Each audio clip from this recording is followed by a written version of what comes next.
Bonjour ou bonsoir à tous. Je vais vous lire un extrait du Miroir de l'intellect de Titus Burckhardt. Le chapitre Être conservateur. Si l'on met de côté toutes les implications politiques que recouvre ce terme, le conservateur est d'abord quelqu'un qui s'efforce de conserver. Pour déterminer si une telle attitude est juste ou erronée, il suffit de considérer ce que l'on cherche à conserver. Si les structures sociales que l'on défend, et du reste c'est toujours de cela qu'il s'agit, sont en conformité avec la finalité la plus haute de la vie humaine et correspondent aux besoins profonds de l'homme, pourquoi ces structures sociales ne seraient-elles pas aussi bonnes, voire meilleures que toutes les innovations que le cours du temps peut apporter? Il paraît normal de suivre un tel raisonnement, mais l'homme contemporain ne raisonne plus normalement.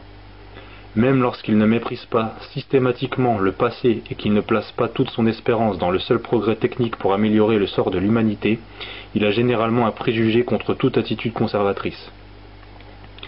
Car en fait, que ce soit chez lui conscient ou pas, il est influencé par la thèse matérialiste selon laquelle toute forme de conservatisme va à l'encontre du principe de changement inhérent à la vie et conduit de ce fait à la stagnation. L'état de pénurie où se trouve aujourd'hui l'ensemble des peuples qui n'ont pas suivi le train du progrès technique semble confirmer cette thèse. En réalité, on omet de remarquer qu'il s'agit là d'une incitation à toujours plus de développement, plutôt qu'une explication des faits. L'idée que tout doit être entraîné dans ce changement constant est un dogme moderne qui tend à s'imposer de manière absolue à l'esprit de nos contemporains. On entend proclamer sur un ton péremptoire, même chez ceux qui se considèrent chrétiens, que l'homme lui-même est pris dans cette évolution générale, et pas seulement sous le rapport des sentiments, des jugements qui sont effectivement influencés par notre environnement, mais de la nature humaine elle-même qui, selon eux, est soumise à la loi universelle du changement. Il y a l'idée familière que l'homme est en cours d'évolution et doit évoluer vers une espèce supérieure. L'homme du XXe siècle, par conséquent, serait différent de l'homme des époques révolues. Dans tout ceci, on perd de vue cette vérité essentielle, proclamée par toutes les religions, à savoir que l'homme est l'homme, et non pas seulement un animal parmi les autres, du seul fait qu'il porte en lui-même un centre spirituel, qui n'est pas soumis au principe cosmique du changement. En l'absence de ce centre spirituel, qui est la source de nos capacités de raisonnement, et que l'on peut donc définir comme l'organe spirituel qui véhicule le sens de la vérité, nous ne serions même pas capables de constater le changement qui s'opère dans le monde autour de nous. En effet, comme l'énonce Aristote, ceux qui déclarent que toute chose, y compris la vérité, se trouve dans un état de flux perpétuel, se condamnent à la contradiction interne. Si rien ne résiste à ce flux incessant, sur quelle base stable peuvent-ils donc formuler un jugement valide?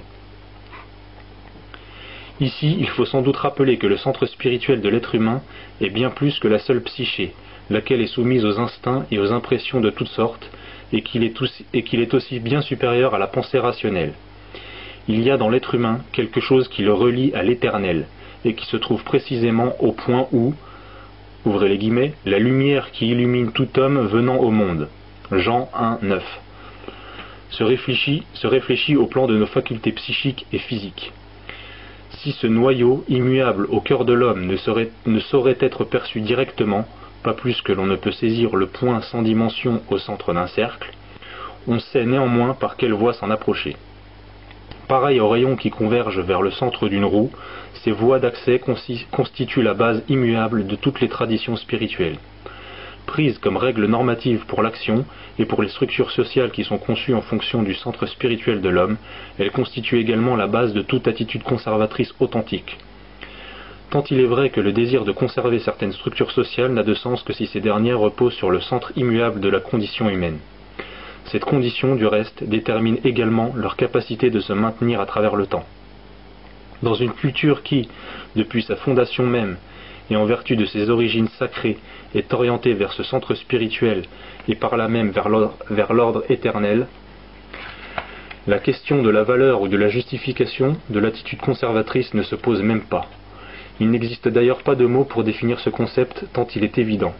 Dans une société chrétienne, on est chrétien, de même que l'on est musulman dans une société islamique, bouddhiste dans une société bouddhique, et ainsi de suite.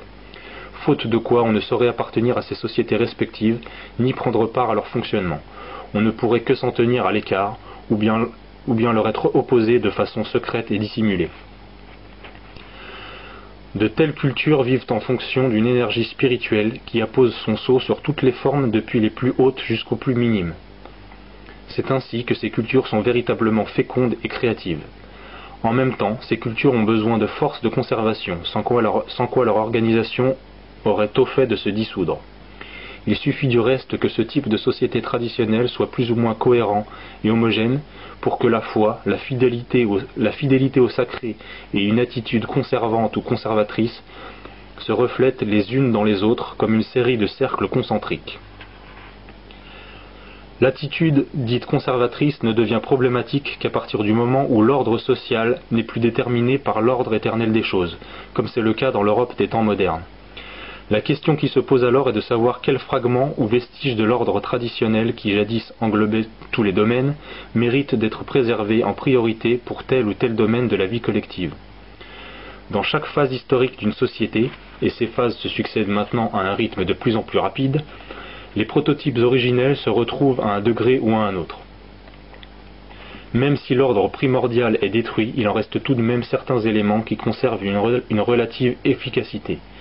Un équilibre nouveau, aussi fragmentaire et incertain soit-il, s'établit après chaque rupture avec l'ordre ancien. Certaines valeurs essentielles sont irrémédiablement perdues en cours de route, tandis que d'autres, plus secondaires au départ, se voient placées au premier plan.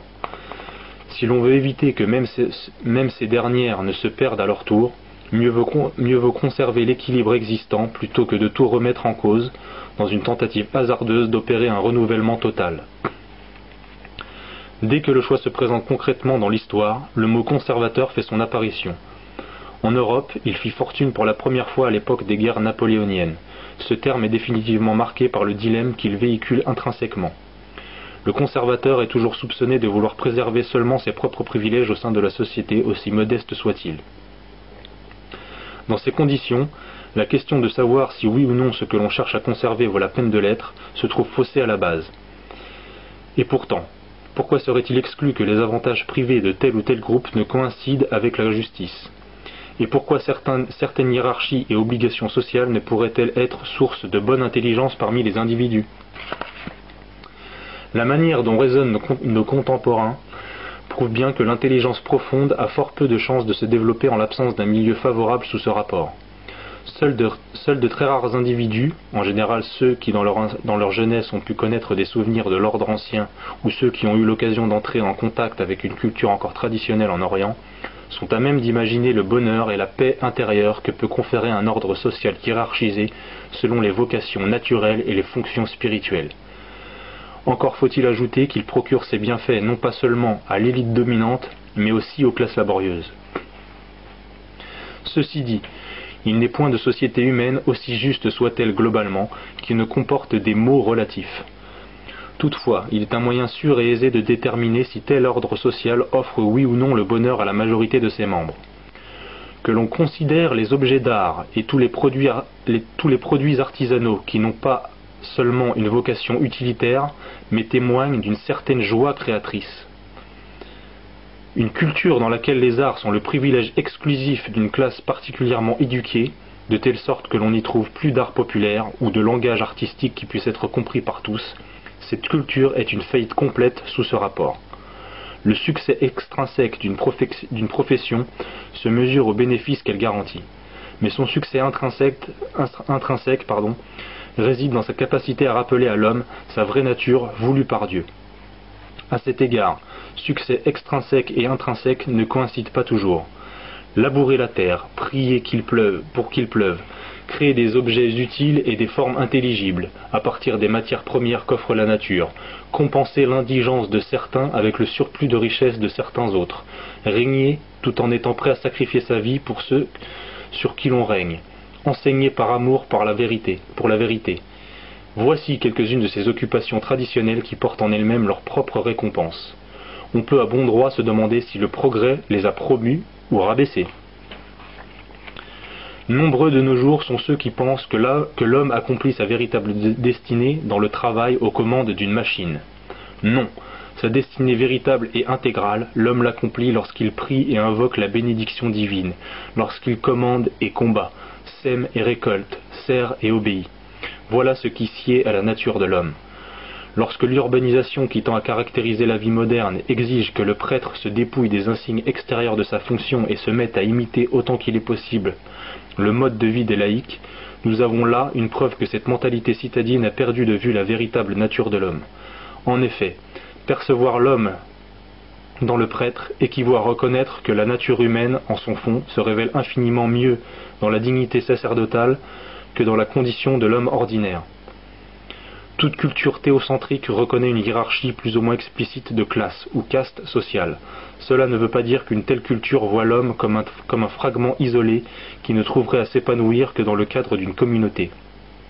Au contraire, cela signifie que la nature humaine comme telle est beaucoup trop riche pour que tout le monde à tout moment puisse en réaliser toutes les différentes facettes. La perfection humaine ne réside pas dans la somme de toutes ces facettes ou fonctions, mais bien plutôt dans leur quintessence. Si des sociétés fortement hiérarchisées ont pu se maintenir durant des millénaires, cela ne s'explique pas par la passivité des peuples ni par la puissance des souverains, mais par le fait que cet ordre social correspondait à la nature humaine. Il existe une erreur très répandue selon laquelle la classe la plus naturellement conservatrice serait la bourgeoisie. Or, cette dernière s'identifie à l'origine avec la culture des villes, dans lesquelles toutes les révolutions depuis 500 ans ont pris naissance. Il est pourtant vrai que la bourgeoisie, surtout depuis la Révolution française, a souvent joué un rôle conservateur et a même parfois repris à son compte certains idéaux aristocratiques, non sans les exploiter à son avantage toutefois, ce qui a eu pour conséquence de les falsifier peu à peu. Il y a également eu, au sein de la bourgeoisie, des individus dont le conservatisme reposait sur des bases intelligentes, mais ils furent toujours une minorité, et cela dès le début. Le paysan, en revanche, est généralement conservateur.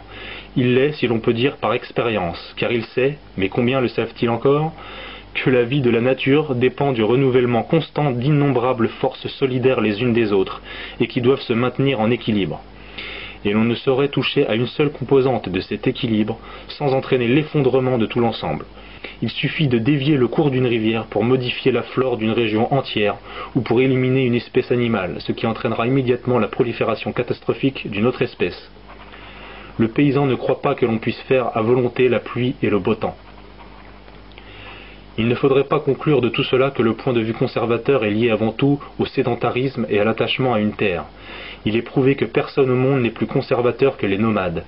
Dans le voyage perpétuel qu'est sa vie, le nomade s'attache à préserver l'héritage que constituent sa langue et ses coutumes. Il résiste en toute connaissance de cause à l'érosion du temps, car être conservateur ne signifie pas être passif, loin de là. Il s'agit là d'une marque éminente de noblesse. Le nomade, en cela, ressemble à l'aristocrate, ou plus exactement, la noblesse inhérente à la caste guerrière a beaucoup de points communs avec l'âme du nomade. D'un autre côté, l'expérience d'une aristocratie qui n'a pas été corrompue par la vie de cour ou les mœurs citadines, mais est restée proche de la terre, ressemble au type paysan décrit plus haut, à ceci près que le noble des campagnes a toujours un territoire et un entourage humain plus vaste que le simple paysan. Quand l'aristocratie est consciente, par hérédité et par éducation, de l'unité essentielle des forces de la nature et des puissances de l'âme, elle possède une supériorité que l'on ne saurait acquérir d'aucune autre manière. Et quiconque se sait doué d'une authentique supériorité a le droit de la faire valoir, tout comme celui qui a atteint la maîtrise totale d'un art a le droit de mettre son propre jugement au-dessus du jugement des ignorants.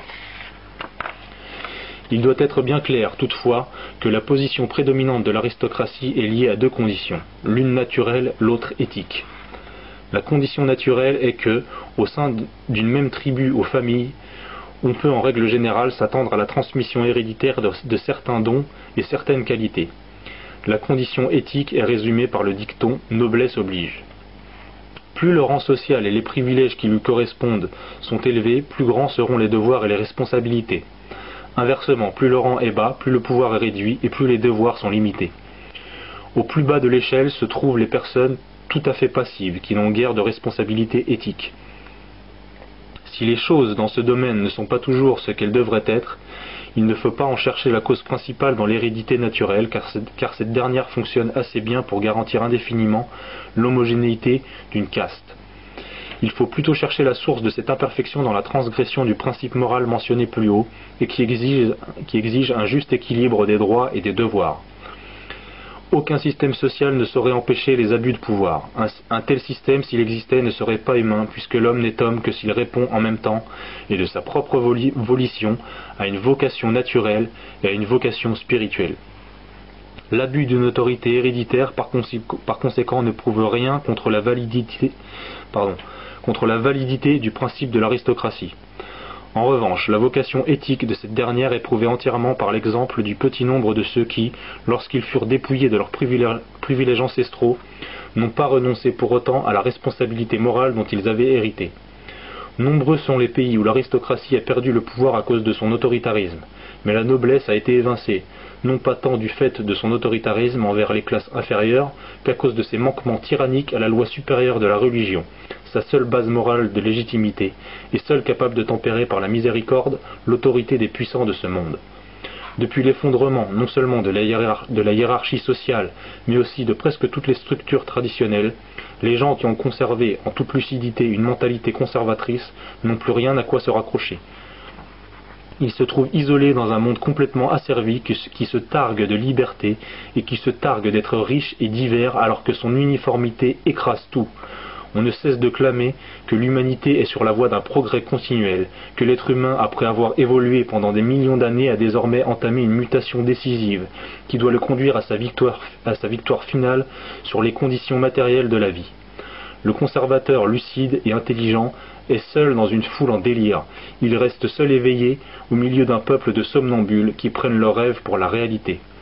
Il sait par expérience et par discernement que l'homme, malgré son obsession du changement, reste toujours le même, pour le meilleur et pour le pire. Les questions fondamentales que soulève la condition humaine sont toujours restées les mêmes. Les réponses à ces questions sont connues depuis la nuit des temps. Et pour autant que le langage humain puisse les exprimer, elles ont été transmises depuis toujours au fil des générations. C'est ce précieux héritage qui importe avant tout aux conservateurs lucides et intelligents. Puisque de nos jours presque toutes les formes de vie traditionnelles ont été détruites, le conservateur n'a que rarement l'occasion de prendre part à un travail qui possède, par sa signification et son utilité, une valeur universelle. Mais toute médaille a son revers. La disparition des formes traditionnelles nous met à l'épreuve et nous oblige à faire preuve de discernement.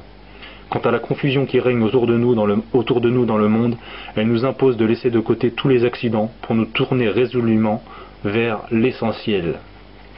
Voilà.